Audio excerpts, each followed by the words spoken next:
हमारे साथ आज श्री ज्योतिरादित्य सिंधिया जी जुड़े हुए हैं। अभी उनके साथ हमारा कन्वर्सेशन होगा। उनका स्वागत है, अभिनंदन है। सुशासन महोत्सव के दूसरे दिन हमारे साथ union minister of civil aviation and steel, government of India आ चुके हैं। साथ में मैं अभी श्री पीयूष जी को भी मंच पे आमंत्रित करूंगा, जो इस सेशन को मॉडरेट करेंगे। वो head of urban affairs and SDG partnership BNCA college Pune से बिलोंग करते हैं। उनका स्वागत है, अभिनंदन। मंच पे अपना जगह लें।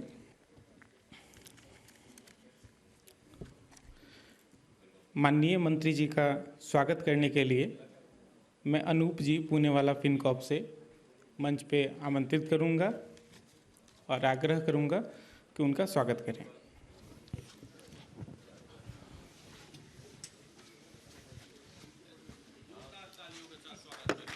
एक बार आप सभी से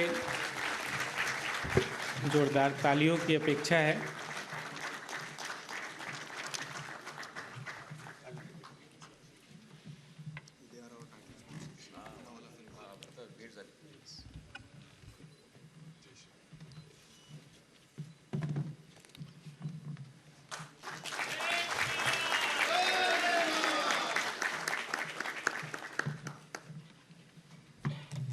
विनय महालंकार जो हमारे सीनियर ऑफिसर हैं प्रबोधनी से, उनसे आग्रह है कि वो पीयूष जी का स्वागत करें।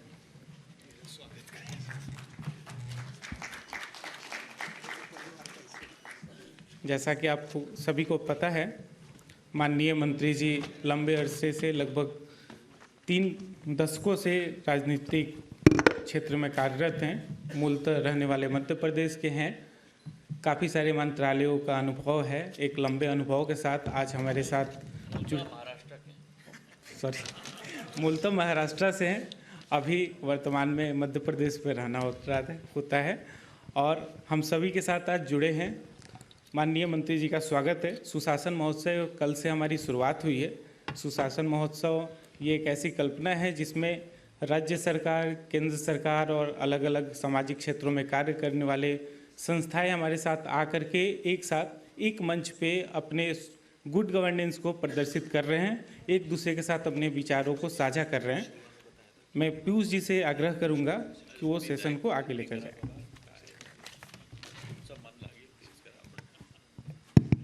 Sir, first of all, welcome to the Sushasan Mahotsav, organized by Rambhau Malgi Prabodhini and sponsored by Poonawala FinCorp, co-sponsored by Govardhan Eco Village. So far, on both the days, we have had so many chief ministers and union ministers joining us. And this is the concluding interview that we are having with you.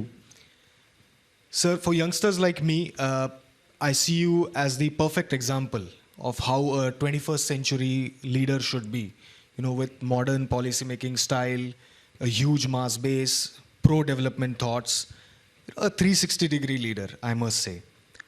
So, on the pretext of this, what is your idea of Sushasan or good governance? Is my first question. Thank you, Piyush, for having me, and it's always a pleasure to be at an event like this, especially because it's connected with the thought and the idea of a progressive India. And a progressive India is defined by not only her economic prowess, but her adhyatmik shakti and her Sanskritik Shakti. It's always an honor to be part of this Prabodhini Karikram. I'd like to thank Vinayji as well for his relentless, quote-unquote, pursuit towards the rise of the other two Indias that I've talked about. Good governance and Sushasan, त्याचं महत्व काय? Good governance, and we go back to ancient India. where today you have given me, and I must thank you for this beautifully carved Bhagwan Ram's Janam Bhumi Ayodhya Dham Mandir. If you go back 1,000 years, the concept of Sushasan is not a new concept for India.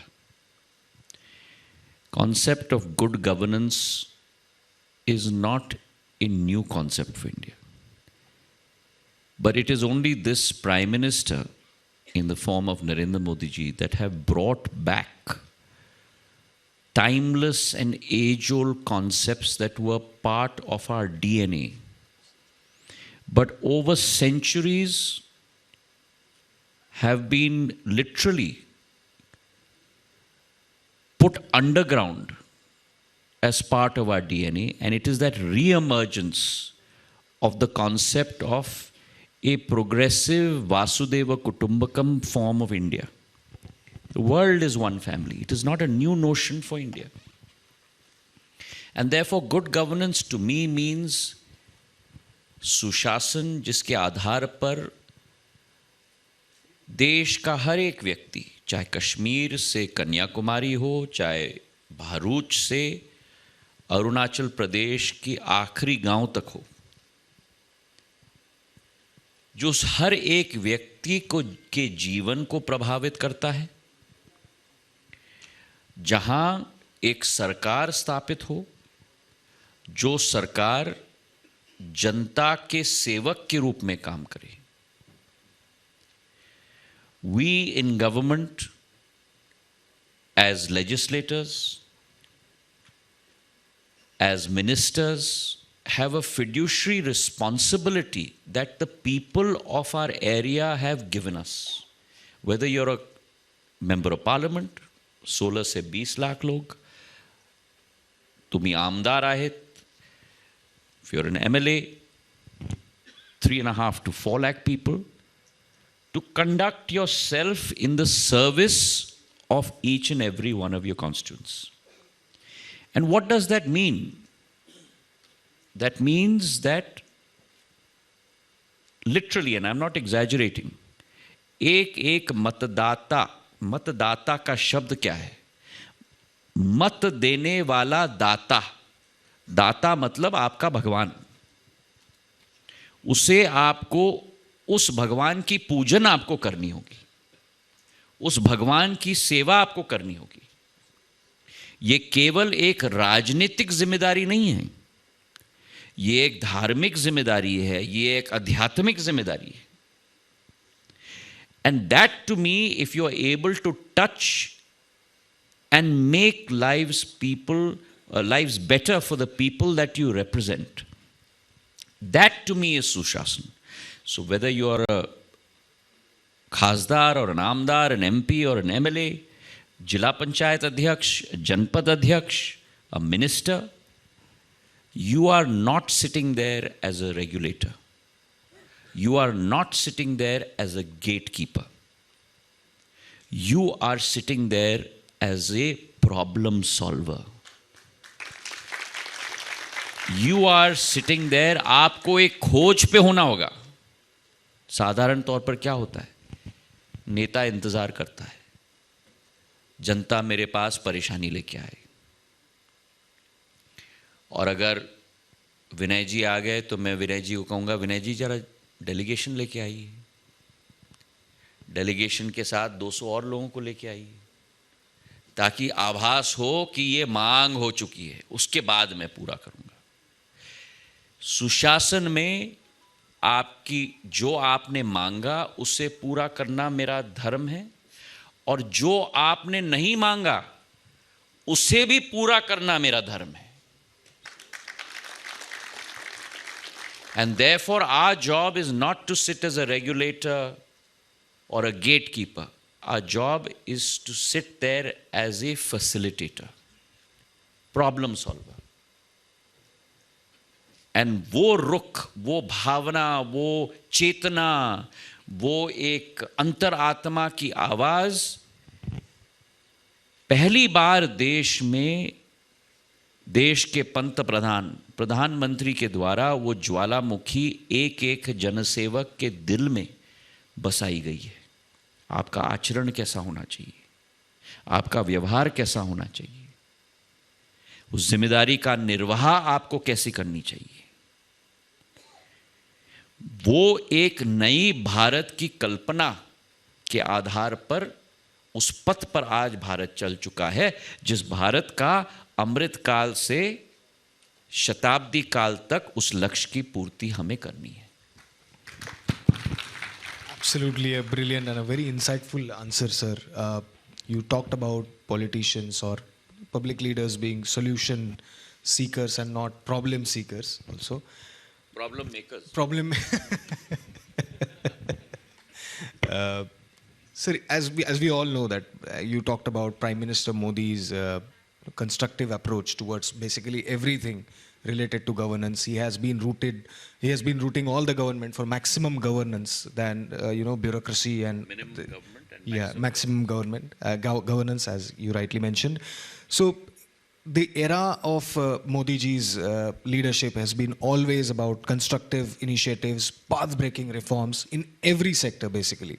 You have been given the responsibility of civil aviation sector. So sir, what is that one game-changing decision that you have made? What is that scheme or what is that particular reform that you would like to share with us today that has transformed the post-2014 civil aviation scenario? So I think there are many, but I think what is important, Piyush, is not only the outcome, but it is also what is important is the process. And तेच में माझी विचारधारा होती कि there's a paradigm shift with Prime Minister Narendra Modi ji in the way in which even government functions. You asked me for one or two paradigm changes, and I think in the civil aviation sector, let me give you an example. We have an industry that was, if I may use the word, is pretty much a bloodbath, and it was slaughtered for almost over a year and a half during COVID, when all planes were on the ground and you still had to pay lease costs, and it's a miracle that actually airlines survived. But there was a V-shaped recovery. Now, one of the biggest structural issues within civil aviation is that you have a raw material in the form of air turbine fuel, which constitutes close to 40% of your operational cost. In a sector which was not making money, 40% of operational costs means 40% of your revenue structure also. Second, that air turbine fuel, pricing of that commodity is dollar-based. Your revenue is rupee-based. Third, when I took over,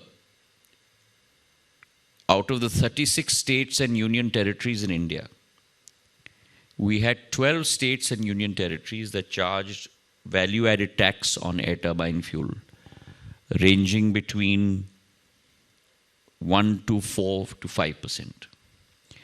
But we had 24 states and union territories that charged value-added tax on air turbine fuel, ranging between 20 to 30%. Now imagine, raw material, 40% of your operational costs. Dollar-denominated raw material, rupee-denominated revenue. On that 40% of your operational cost, you have to pay 30% of value-added tax. And in an environment where air turbine fuel cost went from 53,000 rupees a kiloliter to 1,45,000 rupees a kiloliter, which means almost 3x. So 40% of your cost went up by 3 times. On that, you're paying VAT of 30%. How will you survive? So the first thing I did was approach every state government and every lieutenant governor of every union territory. And I explained to them the economies of scale, the advantages that accrue to states by greater connectivity. If you lower tax, your VAT on ATF, more airlines will come in, you'll have more flights. If you have more flights, you'll have more economic activity, more industry will come in. तो पुराने ज़माने में ये सोच थी कि पहले जहाँ आर्थिक प्रगति होती है वहीं एयरपोर्ट लगेगा. आज वो पूरी विचारधारा बदल गई है. जहाँ एयरपोर्ट बनता है वहीं आर्थिक प्रगति होती है. पहला प्रश्न जो आपका उद्योगपति पूछता है आपको कि आपके गांव, आपके शहर में एयर कनेक्टिविटी क्या है जब आपको उद्योग लगाना है. एयर कनेक्टिविटी नहीं है, अरे प्रॉब्लम है, problem. So there are huge economic multipliers. Secondly, I also explained that if you lower tax rates, more refueling will happen in your state. More refueling will happen rather than looking at a larger piece of a smaller pie, look at a smaller piece of a larger pie. So if you're earning 100 crores revenue from VAT, but your refueling is only 10 planes, if you lower VAT, 100 planes will refuel and you'll earn not 100 rupees, but you'll earn 105 rupees. The Laffer curve example, lower tax rate, increase revenues. And I'm glad to report to you today that out of 24 states and union territories, we were able to persuade chief ministers and lieutenant governors of 19 states and union territories. And we lowered VAT on ATF from 20 to 30% down to 1 to 4%. And I must, through you, Piyush, thank all those chief ministers and LGs who took that leap of faith with me. And today we have, from a situation of 12 versus 24, 12, 1 to 4, 5%, and 24, 20 to 30%, we have a position of 31 between 1 to 5%, and only 5 left that are in 20 to 30%. And that has provided a huge fillip to the airline industry. Greater connectivity has resulted in greater economic growth. Greater economic growth has led to more flights landing there. And example I'll give you of Srinagar. Their earnings from VAT by lowering tax rate has gone up almost by 25 to 30% because there are more flights landing in Srinagar now. So that was a huge change, because I think all of you will understand the complexity of dealing with state governments, getting a cabinet note passed, getting a gazette notification done, and changing law in multiple states. But I must thank, through you, all our chief ministers and LGs that came on board. So that's the one big change. But I wanted to talk to you about process. That's outcome. Two things I've tried to change, and I've tried to do that over the multiple responsibilities I've had in the past as a minister as well. Generally, what happens is that we end up working in silos between ministries, between state government and central government, and even within a ministry. So if he is JS of a department within this ministry and I'm the JS of another department, if there's something that's taking power away from me, I will oppose him, even though it may be in the interest of civil aviation. So the concept of what Prime Minister has said, always the whole of government approach. And therefore, this is something that I brought about when I first became telecom and post an IT minister many years ago, that I brought about a dashboard system of government, where we prioritize the top 50 to 70 items that we as a ministry need to tackle, the real muscle and bones, what the problems are, and find the solutions.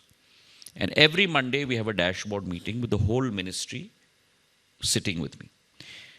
Two important things. Minister generally sits at the head of the table. I always sit in the center of the table. It's an intangible signal, but it's a very powerful signal. When the minister sits in the middle of the table and not at the head of the table, the signal that you're sending is that, if anything, I am only in as much as an equal stakeholder as all of you.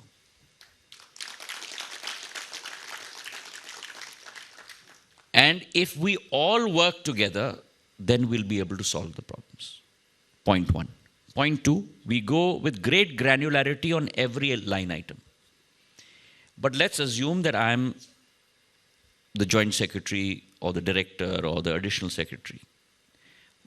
Piyush is the minister. My points with him are over. Generally what happens, sir, can I leave? Because my points are over. Can I go? No. You have to sit through the whole dashboard meeting. Why? Because you must know what Piyush is doing, what Vinayji is doing, what X, Y, and Z is doing. You must understand what the whole ministry is doing, even though it may not be your direct responsibility. Because then you understand the system of working. You understand that you're here to resolve problems.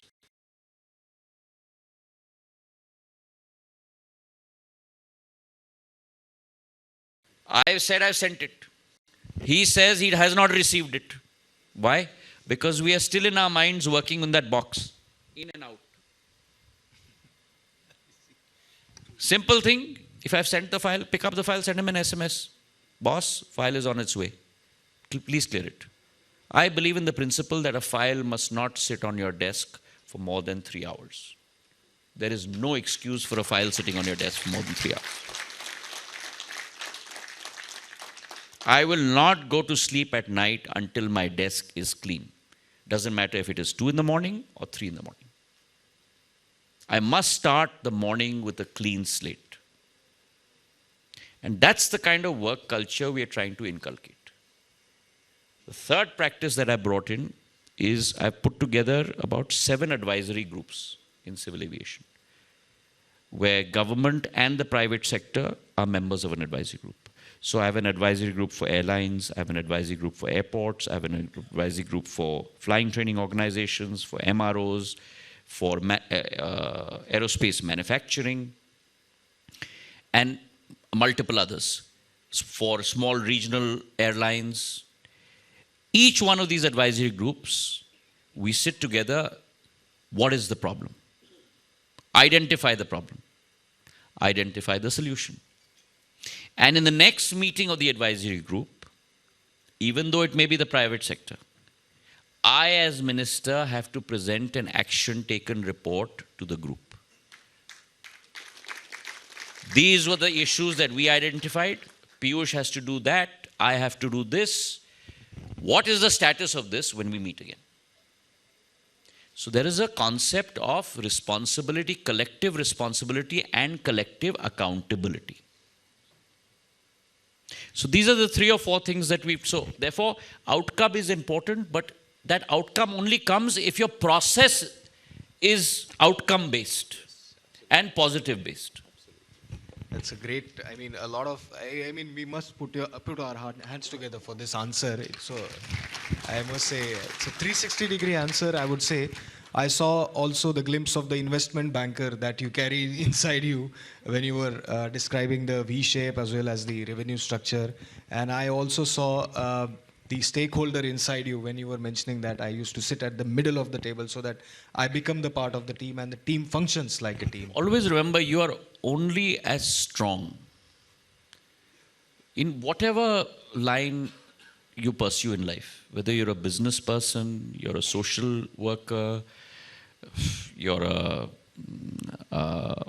philanthropist, you're whatever line, you're a politician, whatever line you pursue, always remember that, or you're a sportsman, most important, or a sportswoman, you're only as strong as the weakest link in your team. So your job as a leader is to improve the strength of your full team. When your full team strength grows, your strength grows. Absolutely, sir. When it comes to teamwork, you are a part of team whose captain is Prime Minister Narendra Modi ji. Prime Minister Narendra Modi ji is known for his unique style of interaction with his colleagues, his anyone that comes across Prime Minister sir. What are your experiences? Can you tell us one story that you would like to share with us, where he probably surprised you in a good way, or you got to learn something from Prime Minister from that particular interaction? So the one thing that I have to tell you,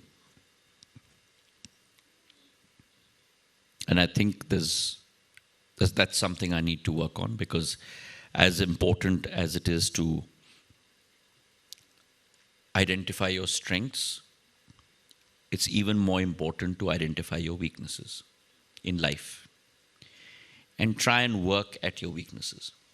One of the most important facets and traits and qualities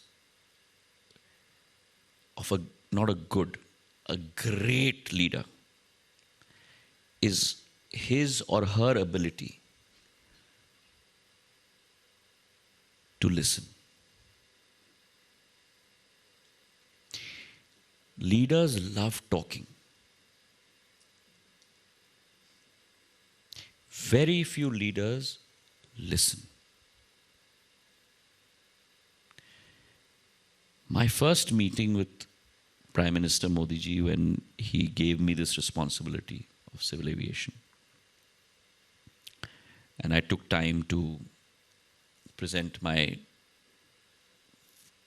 dashboard. So I went to meet him after 2-3 weeks of taking over, after I've understood, grasped, put together my thoughts, because there's no point taking time and wasting time if you've not done your homework and not gone with your ideas.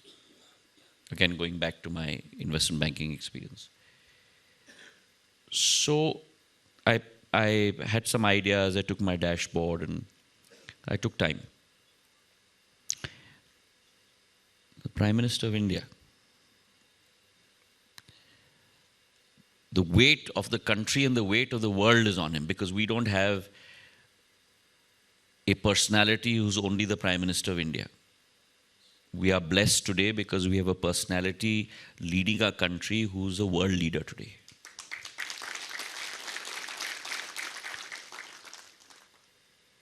So I went in thinking that, I'll have 10 minutes, maximum 15 minutes. And मेरी ये आदत है कि मैं स्वतः संकोच करता हूँ कि आपकी इतनी जब व्यस्तता हो तो आपके ऊपर बोझ नहीं बनना चाहता मैं. And I went in to meet him.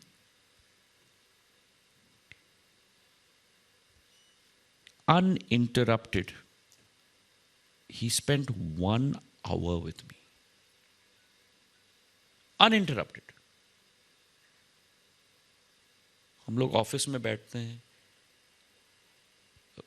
विनय जी बैठे हैं, मैं उनसे मिलने गया हूँ, पीयूष जी जाते हैं, 10-12 व्यक्ति पीयूष जैसे व्यक्ति अंदर आते हैं, पर्ची देते हैं विनय जी को, अब ये आ गए हैं, अब वो आ गए हैं, अब विनय जी कुर्सी पे बैठे हैं, मैं बात कर रहा हूँ, फ़ोन रिंग कर रहा है, विनय जी कह रहे हैं 1 मिनट में जरा, हाँ ठीक है, हाँ आप बोल रहे थे, क्या बोल रहे थे Scindia ji? Not one phone call, not one पर्ची. And apart from we discussed my ideas at a later point. He talked to me about my experience, my childhood, my education, what my ideas were. And I just walked out of that meeting stupefied. I was in shock. And that is something it's something, Piyush, I can't describe to you. It's not something tangible. It's something intangible. It just goes here. कि इतने महान व्यक्तित्व ने आपको अपने अमूल्य समय से निकालकर आपको जो समय दिया, वो उनका समय आपके साथ था, किसी और के साथ नहीं. और आपको कभी भी एहसास नहीं होने दिया कि आप उनके ऊपर बोझ हो या इतनी चीज़ें हैं जो देखना है. हाँ बताइए, और इस पे बताइए. And that's an amazing capability. It has to be something that is part of your DNA. It's not something that can be acquired. And I walked out of the meeting saying that this is one quality I have to learn. Unfortunately, I don't think human beings, we as human beings can learn it, but I'm trying to learn. It's not just you, sir, it's many, and it also includes me also, to learn that particular thing. Other problem in our life is this. मतलब मैं आपको बता नहीं सकता कि अब मैं केवल नेताओं की बात नहीं कर रहा हूं, मतलब मैं हम सब इंसानों की बात कर रहा हूं. ये आया था हमारा गुलाम बनने के लिए, हम इसका गुलाम बन गए. उठाओ तो प्रॉब्लम, ना उठाओ तो प्रॉब्लम. परिवार में भी बैठे हो शाम को तो परिवारजन भी सब के सब खट खट खट खट खट खट खट खट यही चल रहा है. एक चीज़ मैं आपको कहूँ पीयूष, मैं जवान तो इतना नहीं हूँ, पर जो भी है, पर मेरी आत्मा बहुत बूढ़ी है. जो पुरानी तौर तरीके होते थे, जो रिश्ते बनते थे, वो आज आपको दुनिया में मिलना बहुत मुश्किल है. Absolutely, sir, absolutely. Speaking of the past, the glorious past that India has had, आने वाले 12 फरवरी को माँ भारती के महान सपूत the great grand Maratha Mahadji Scindia की पुण्यतिथि है. एक वीर सेनानी के साथ साथ वो एक कुशल प्रशासक भी रहे. महादजी सिंधिया जी के एक वंशज के नाते, इस भारत के नागरिक के नाते, ऐसे कौन से पाठ आप महादजी सिंधिया के जीवन चरित्र के हमारे साथ साझा करना चाहेंगे जो आज भी उतने ही रेलेवेंट है और आप भी अपने रोज़मर्रा की ज़िंदगी में उनका उपयोग करते हैं? ये मेरे पूर्वजों ने, और केवल महादजी महाराज ने नहीं, दत्ताजी महाराज ने बुरारी घाट में रोहिला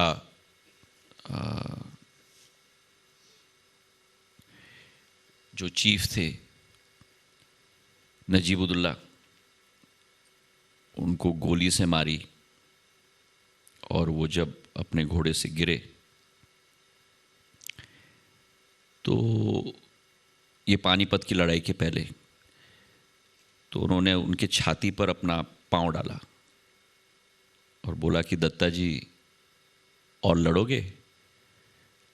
तो अपने मरते हुए सांस से दत्ता जी महाराज ने कहा कि नजीब, जिएंगे तो लड़ेंगे. और आज भी मेरे रोंगटे खड़े हो जाते हैं. पानीपत की तीसरी लड़ाई में मेरे परिवार के 16 वंशजों के, 15 वंशजों के सिर काटे गए अहमद शाह अब्दाली की सेना के द्वारा. और बरछे पे उनके सिर को डाल के मराठा कैंप के सामने घुमाए गए. 14 साल के जंकोजी महाराज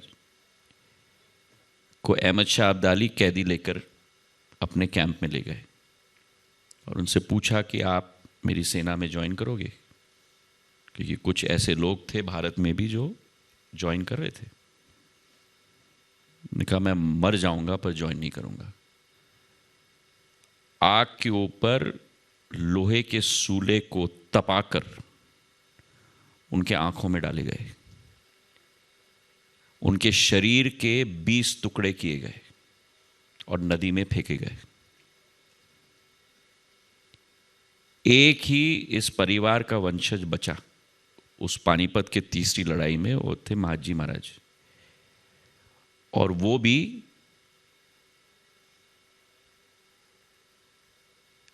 एक पीस में नहीं, उस लड़ाई में उनका पैर काटा गया था. रणभूमि में घायल थे, एक पैर के बिना, मतलब अपाहिज. 14 जनवरी 1761 उस आदमी जिसका पूरा परिवार मिट गया, पूरी मराठा 1.5 लाख की सेना मिट गई, विश्वासराव मिट गए, सदाशिव भाव मिट गए।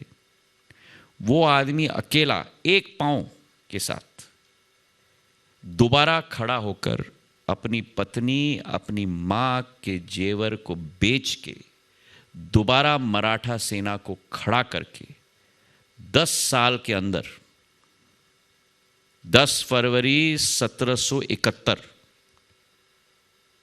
लाल किले पर नाग निशानी भगवा ध्वज गाड़ के रख दिया।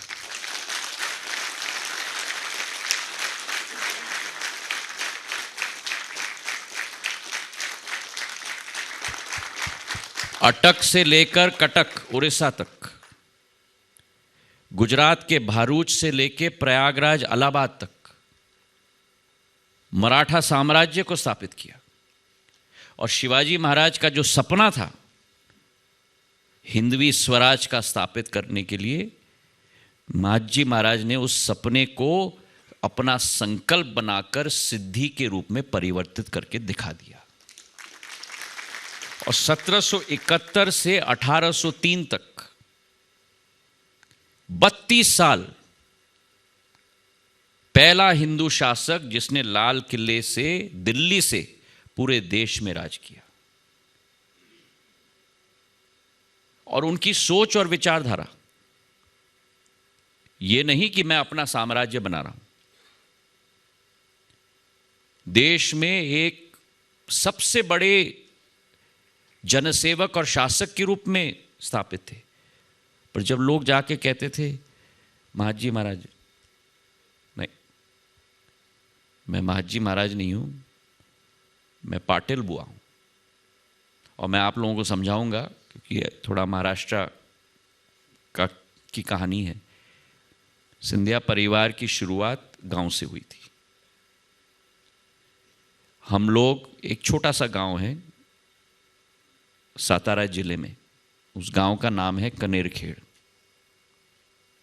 उस गांव के मेरे पूर्वज राणोजीराव शिंदे जो बाजीराव पेशवा की सेना में थे, और रावेर खेड़ी में जो बाजीराव पेशवा की समाधि बनी है, जहां बाजीराव पेशवा का देहांत हुआ था, वो समाधि राणोजी महाराज ने बनाई।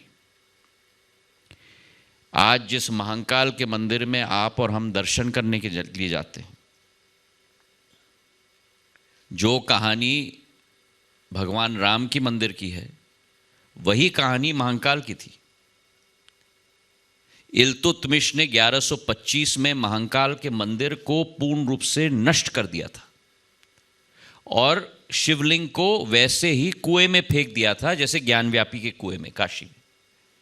और राणोजी महाराज ने उस लिंग को पाकर दोबारा जिस महाकाल मंदिर में आप और हम आज दर्शन करने जाते हैं, वो राणोजी महाराज के द्वारा बनाया गया महाकाल का मंदिर।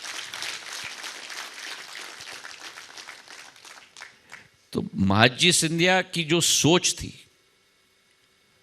एक भारत श्रेष्ठ भारत, उसी विचारधारा के साथ, क्योंकि वे देख पा रहे थे कि विदेशी ताकत आ रही है। और जो लॉर्ड वेल्सली है, जो बाद में जाके नेपोलियन के साथ लड़ा था, उसने अपने रिकॉर्ड में भी लिखा है और अंग्रेजी में लिखा है, the biggest thorn in the side of the British is the Scindia. Remove him and your path to the Hind will be clear. Mahaji महाराज अगर जीवित होते तो अंग्रेज इस देश में कभी अपना पैर नहीं जमा पाता। और उन्होंने एक जनसेवा का राज्य स्थापित किया दिल्ली में। और आपको आश्चर्य होगा पीयूष, आज हम लोग सब यमुना से पानी पीते हैं।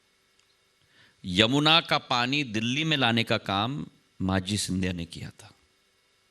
दिल्ली के लाइन के, वो पुरानी दिल्ली की बात कर रहा हूं, नई दिल्ली नहीं जहां हम बैठे हैं, सारे सुएज लाइंस